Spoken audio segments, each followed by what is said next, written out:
Today we will discuss the web services in .NET.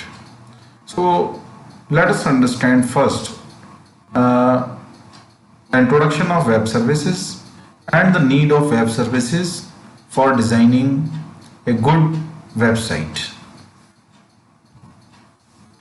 Web services are all about delivering distributed applications via programmable components that are accessible over the web. As an example, many e-commerce sites need to calculate shipping charges based on a variety of shipping options. Typically, such a site might maintain a set of database tables that describe the shipping options and charges for each shipping company. Now imagine this same e-commerce site programmatically calling a web service provided by the shipping company on its website that automatically calculates shipping costs based on the shipping method and package weight that you specify in your request and returns the resulting charge to you in real time.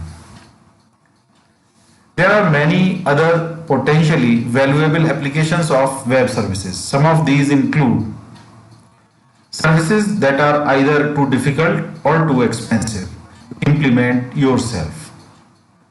Services that provide commonly needed functionality for other services. Services that aggregate distributed discrete services into an orchestrated whole. A good example of this type of service would be the travel booking. Services that integrate your business systems with your partner. So these are the variety of services where we can use the web services for solving the problems or providing the solutions. So what a web service is? A web service is a programmable URL. A web service is an application component that is remotely callable using standard internet protocols such as HTTP and XML.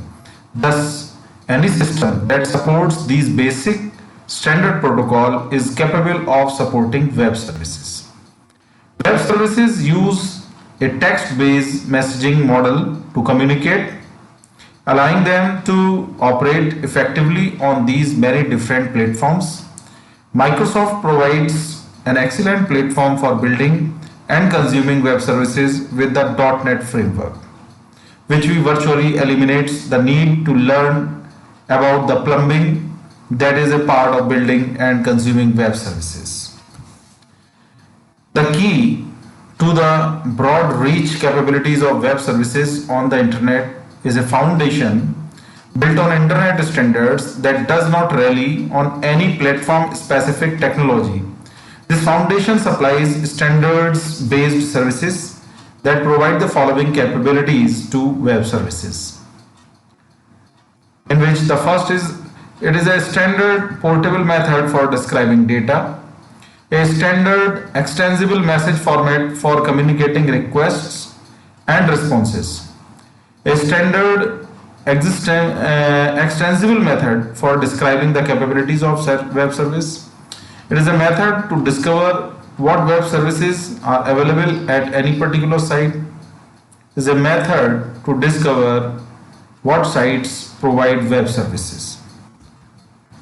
So web services enable consumers to programmatically request and obtain structured data, but how do you ensure a consistent and accurate interpretation of the data when the service and consumers may reside on different platforms, operating systems, object models, and or programming languages? So for all these, the answer is the XML. So XML is used extensively in every aspect of the web services, and this XML we will learn in the next video. So thanks, and that's all from my side on this topic. Thank you.